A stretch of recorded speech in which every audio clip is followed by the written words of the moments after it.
I got to the point because I started asking myself, what am I doing? So what I did is for a week, I wrote out all the things that I did. And I at the end of the day, I would write it out. I'd be like, I spent 5 hours watching TV shows. That's not good. I spent 2 hours watching YouTube, but not educational YouTube, like random things, like music videos, concerts.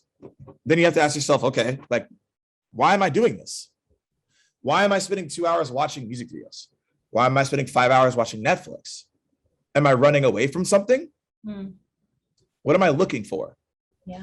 You have to start asking yourself some serious questions. Now, again, most people don't want to do this. That's why it's a sobering truth, because it's hard to be like, yeah, I just wasted 5 hours doing this for no reason. But you have to do that. That's when you start getting better at time management organization. If you were to look at my calendar today, every single thing is blocked off. It looks like Tetris.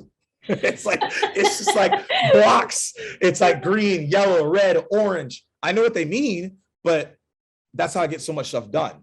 I would say I probably get more done in the morning than most people get done probably in a week, because I'm just so organized by the minute, by the hour, by the day, and I know what's happening.